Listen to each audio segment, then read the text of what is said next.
Hello, welcome to Papa Nick's Music. I am, as always, your host, Papa Nick Lewis, and this week we are wrapping up our weeks long investigation of our favorite actors here at Papa Nick's Music. We started a couple of weeks ago, actually, started 3 weeks ago with actors that we cannot stand, but I'm not really counting that as part of the series. So we started proper 2 weeks ago when I gave you my top 10 conventional choices for favorite actor. These are the actors that you normally think of when you think of the great actors, multiple Oscar winners, that sort of thing. Last week I gave you my unconventional choices. These are actors that I think of as being every bit as much my favorite actors as the first group, but they don't have that level of validation in terms of Oscar nominations and wins and stuff like that. This week we are talking about what I'm calling, for lack of a better phrase, the mark of quality. So what is a mark of quality? To me, a mark of quality is an actor that I like, that I think is fantastic, always does a fantastic job. But they tend to play small character roles. They tend to be in the background. They work a lot, so they tend to be those actors that you know their face, but you don't necessarily know who they are.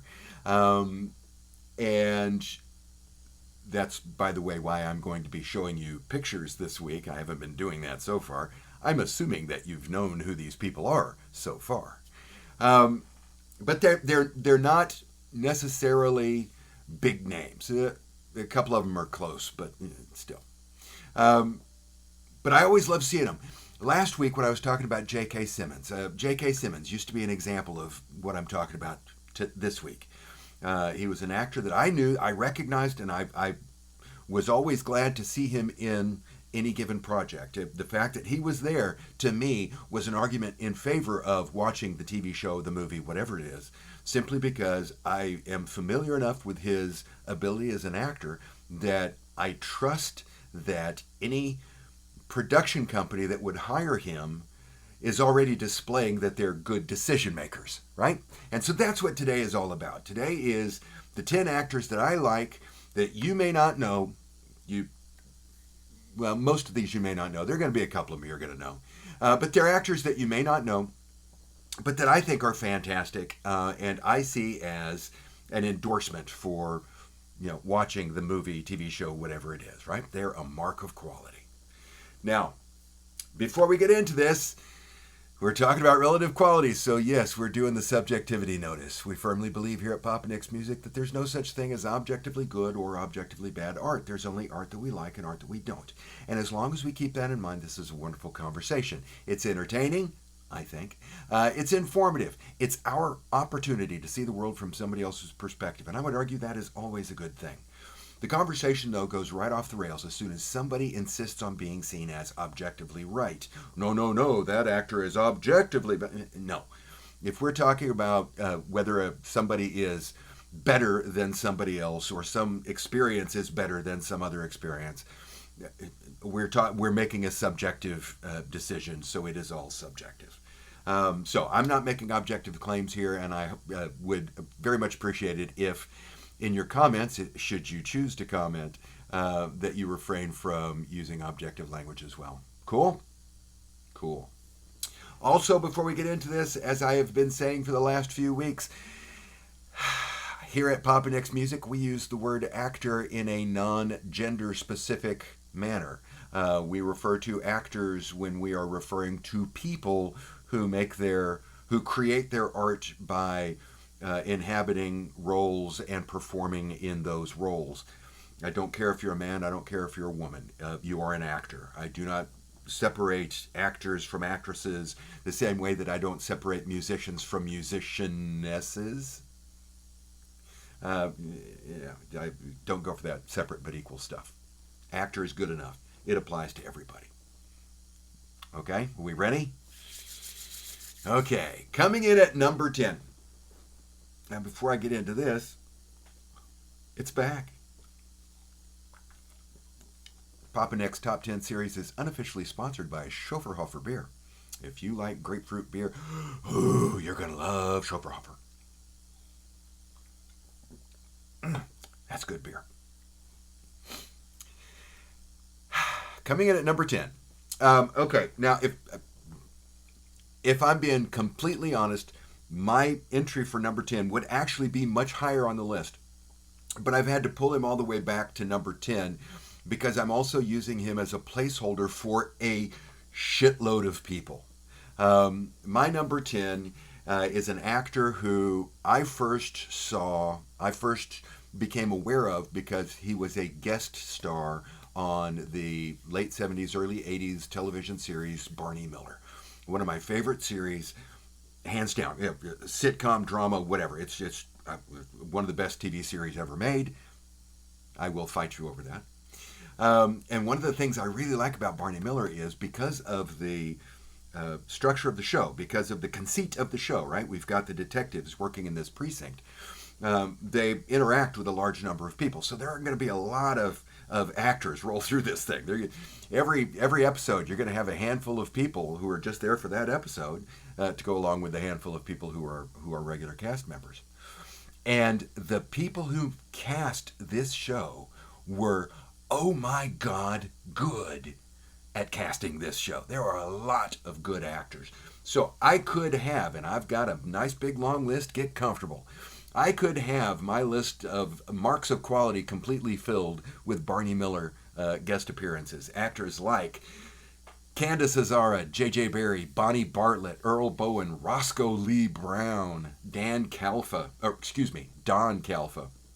Kay Callan, Rosalind Cash, Oliver Clark, Jeff Corey, Valerie Curtin, Jack DeLeon, Jack Dodson, Alex Elias, Marla Gibbs, Florence Haylop, Phil Leeds, oh my God, Phil Leeds, Michael Lembeck, Richard Libertini, are you kidding me? Robert Mandan, Alan Ann McClary, Jenny O'Hara, Walter Olkowitz, David Paymer, Nehemiah Persoff, Peggy Pope, Jack Riley, Doris Roberts, Fran Ryan, Richard Stahl, Harold J. Stone, Sal Viscuso, and David Wayne. All deserve to be on this list because they're all wonderful actors. They're all people that I recognize, and they are all people who regularly knock it out of the park. And that's just one afternoon skimming through IMDb and flipping through the Rolodex in my head. But the actor that I have pulled out that I want to recognize here at number 10 is Kenneth Teagar. Kenneth Teagar. To modern audiences, Kenneth Teagar is the old man who stands up to Loki in the Avengers. Remember that scene? To me, though, he is Stefan Kopechne in the werewolf episode. He came back in a later episode as Stefan Kopechne. He reprised the role, only this time he was possessed. And then he appeared in a third episode, not as Stefan Kopechne, but as a psychic, and is just good. I love Kenneth Teagar. Everything I've ever seen him in, number 10 on my mark of quality, Kenneth Teagar. Number 9 on my marks of quality list she was fairly popular on television shows in the 70s. She didn't have much of a career that extended beyond that. She did occasional movies and stuff like that, but she's primarily known for television work. And she had distinct and wonderful roles on 3 of my favorite TV shows. She had a recurring role on The Bob Newhart Show, a recurring role on The Rockford Files, and while she appeared on The Mary Tyler Moore Show a few times, she is indelibly burned into my brain for one episode. That is Pat Finley. Pat Finley was Bob's sister Ellen on The Bob Newhart Show, Dennis Becker's wife Peggy on The Rockford Files, and on one episode of The Mary Tyler Moore Show, she was Mary's childhood summer camp friend, Twinks. Oh my God, was she good in that? I loved Pat Finley on all these shows. I like Pat Finley. Number 9, Pat Finley. Number 8 is one of those, he's like a poster child for you know the face, you may not know the name, and that is Stephen Tobolowsky. I love Stephen Tobolowsky. He was fantastic in a supporting role in one of the final series arc, I believe, of Justified. maybe the second to last series. Anyway, he played an FBI agent on that. He was in Groundhog Day.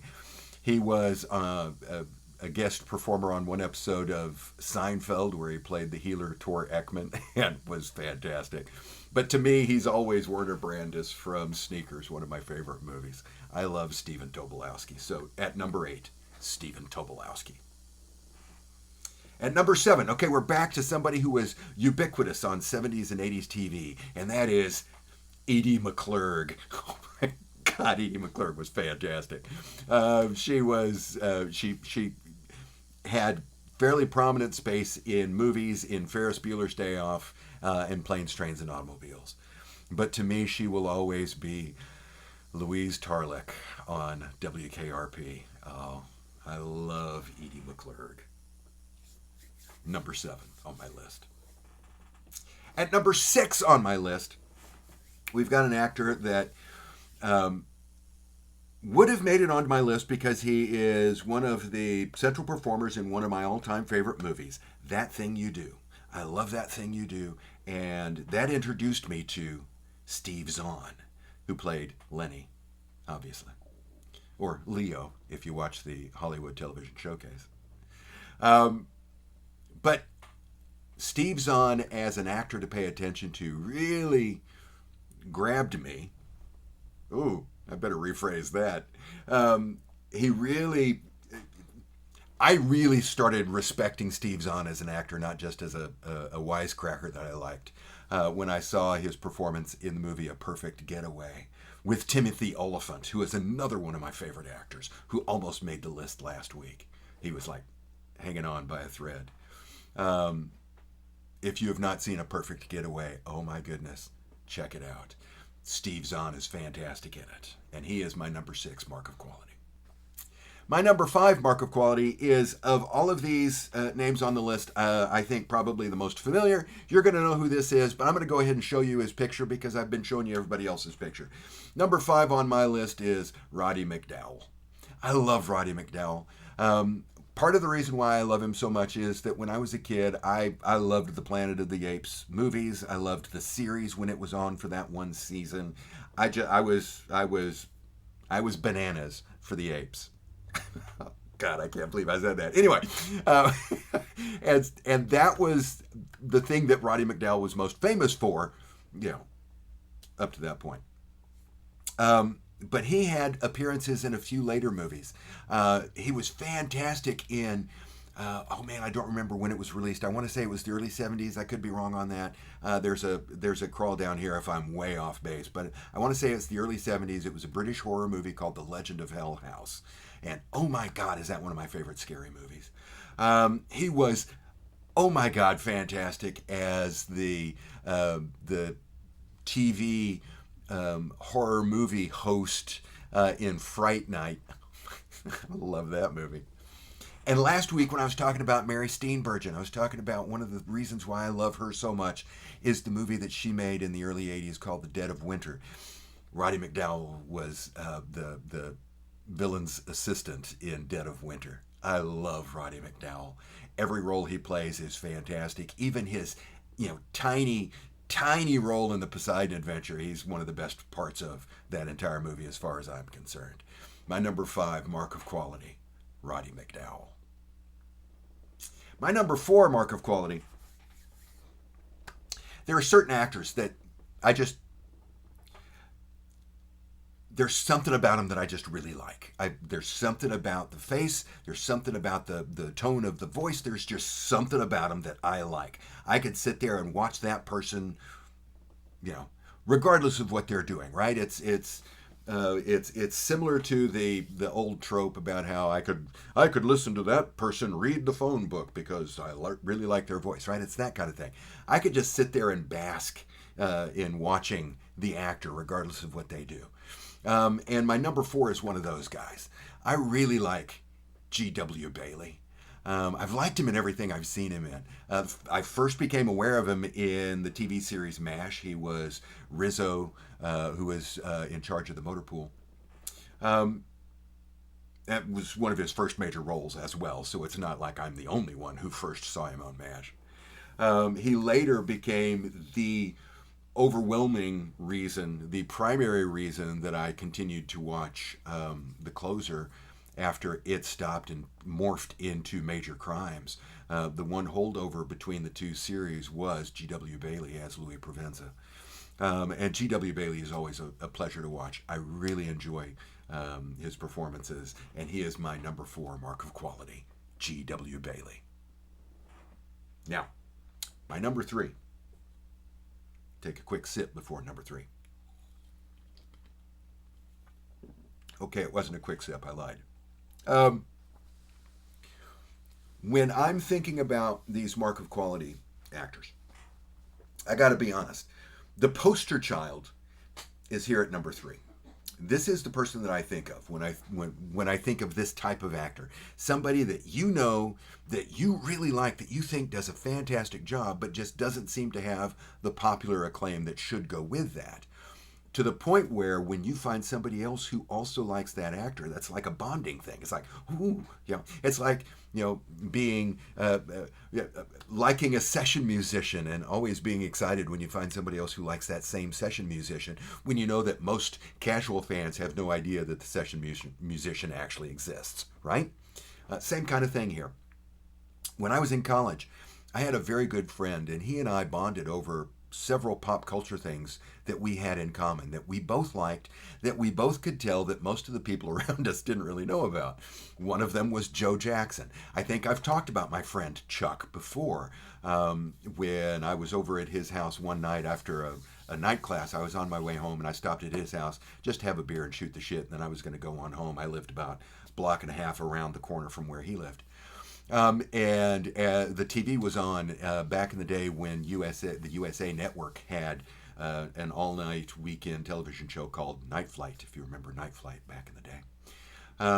And I was just getting ready to leave when they teased that they were going to, after the commercial break, show concert film of Joe Jackson on his Jump and Jive tour. And it's like, oh, well, if that's on, I'm not leaving. Get another beer. We're going to sit here for a while, right? That's my friend Chuck. Chuck and I bonded over Joe Jackson, but we also bonded over our love of Kathleen Freeman. I love Kathleen Freeman. Kathleen Freeman was ubiquitous in 60s and 70s television and movies. She's always there in the background.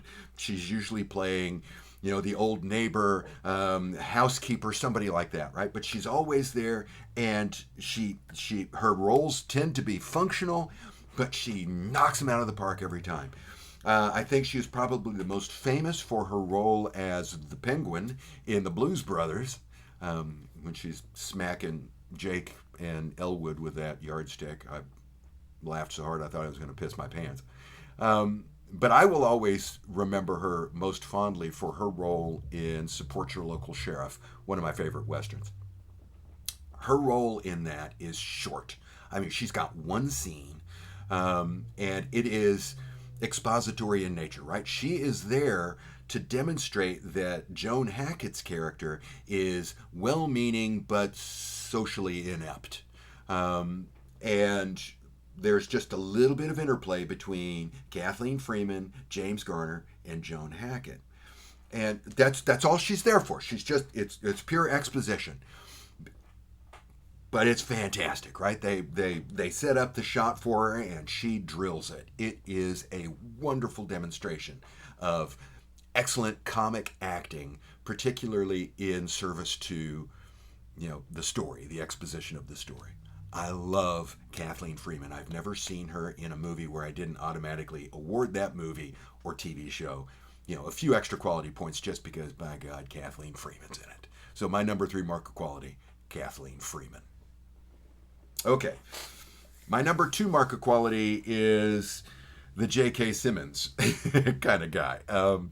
He's somebody that I've always liked, even as far back as when I saw him on Barney Miller, because yes, he showed up on Barney Miller. And I think now he is somebody that a lot of people recognize. When I started this list when I started today's discussion, I said that these are people that you're not going to recognize, but I'm going to put their pictures up. And then I waffled and I said, well, no, you're going to recognize some of them. You probably recognize Roddy McDowell. I think you're going to recognize my top two as well. I think you're going to recognize James Cromwell.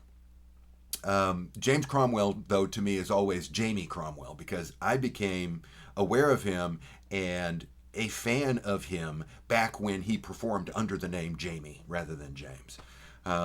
He was Jamie back in the days of Barney Miller. One of my favorite episodes of Barney Miller. Dietrich has volunteered to be part of a stress test, and so he's hooked up to a variety of sensors for the day so that they can monitor his blood pressure and his heart rate and stuff like this. He goes out on a call and then apparently dies because all of the monitors go blank. Jamie Cromwell was the technician who was running that experiment that day. And oh my God, he knocks every scene he's in out of the park on that show. He was Jamie Cromwell when he had a bit part in, I believe it was on Showtime in the early 80s, a performance of Barefoot in the Park starring, I want to say, Richard Thomas, and now that I'm thinking about it, I've blanked out on her name. Her name's down here. She was, I almost had it. She was mildly popular in the early 80s. Almost had it again. I'm going to stop trying to remember it. I'm just going to depend on the crawl down here.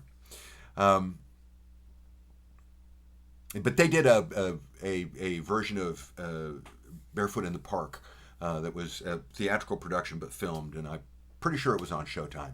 Jamie Cromwell had the bit part as the telephone repairman in that, right? So even then, I knew Richard Thomas and Bess Armstrong. I knew I'd come up with it in a bit. But it was Jamie Cromwell that I thought, ooh, I'm going to watch this. It's got that guy in it, right? And I mean, he's on screen for like 5 minutes tops. But then a few years ago, several years ago now, he got an Oscar nomination for Babe. He got the role in Star Trek First Contact as, oh man, Star Trek fans are hating me that I'm blanking out on the name. Zephyr Cochrane. It's been a long week. So he's had high-profile roles. He got a SAG nomination for acting in his role in L.A. Confidential, another one of my favorite movies. So he's got that appeal. I'm willing to bet you recognize the name and before I even showed you the picture. But I still see him as a mark of quality, and he's number 2 on my list. James, or Jamie as I like to think of him, Cromwell. But number 1 on my list, now, I had been aware of this guy. I had seen him in several things. But it wasn't until I saw the movie, Oh Brother, Where Art Thou, that I realized how good this guy really is. Oh Brother, Where Art Thou is just like a perfect storm for me when it comes to movies. We've got a fantastically intelligent and witty script, excellent movie making. I mean, the photography is good. The sepia tone of the whole thing is just delicious. We've got a strong cast. I mean, George Clooney almost made it on last week's list. John Turturro, Tim Blake Nelson. Oh my God, Holly Hunter, John Goodman. I mean, it's just, you can't swing a dead cat on that set without hitting a fantastic actor, right? But the actor who stole it, the actor who completely upstaged everybody else, the actor who made, for as far as I'm concerned, Oh Brother, Where Art Thou? Stephen Root. I adore Stephen Root. And like I said, I'd been aware of him. I had seen episodes of News Radio. I wasn't a regular viewer, but I had seen a few, so I knew who he was. I had seen him crop up here and there. But it was when I saw Oh Brother, Where Art Thou? When I saw Office Space. And to be honest, I can't remember which of those two I saw first. But that's okay. From that point forward, Stephen Root can do no wrong. If Stephen Root is in it, it's going to be fantastic. If Stephen Root had been a working actor in New York in the late 70s, he would have showed up at some point on Barney Miller. And as it is, he showed up on Justified, which is another show that just cranks through the quality actors. I mean, come on. I love Stephen Root, and he is my number one mark of quality. And that's it. That's my top 10 in terms of the mark of quality actors. What do you think? Do you agree? Do you disagree? Do you like these actors as well? Are there other actors that you think of who fit this mold? The actor that you know that you think most people don't know, and you immediately bond with somebody when you find out that you're both fans of that same actor? Drop that comment down below. I always love hearing from you. Quick programming note before I do the rest of my spiel here. We're not going to have a video next week. Taking Christmas off. We will be back at the beginning of January to do our New Year's tournament special. I started doing this a couple of years ago. We did Monkey Bowl. Last year we did the Beach Bowl. Who's it going to be this year? Ooh. That's what we call a teaser. Anyway, we'll be back with that, and then we're going to spend the bulk of January working through that nonsense. In the meantime, thanks for hanging out with me today. I hope you enjoyed the video, and if you did, I'd appreciate it if you go down and click that like button. While you're down there clicking, if you haven't already done so, I'd appreciate it if you would click the subscribe button as well. It costs you nothing, but it means the world to me, so I very much appreciate it. Thanks again for hanging around with me today, and I hope that the rest of your day is amusing. See you soon.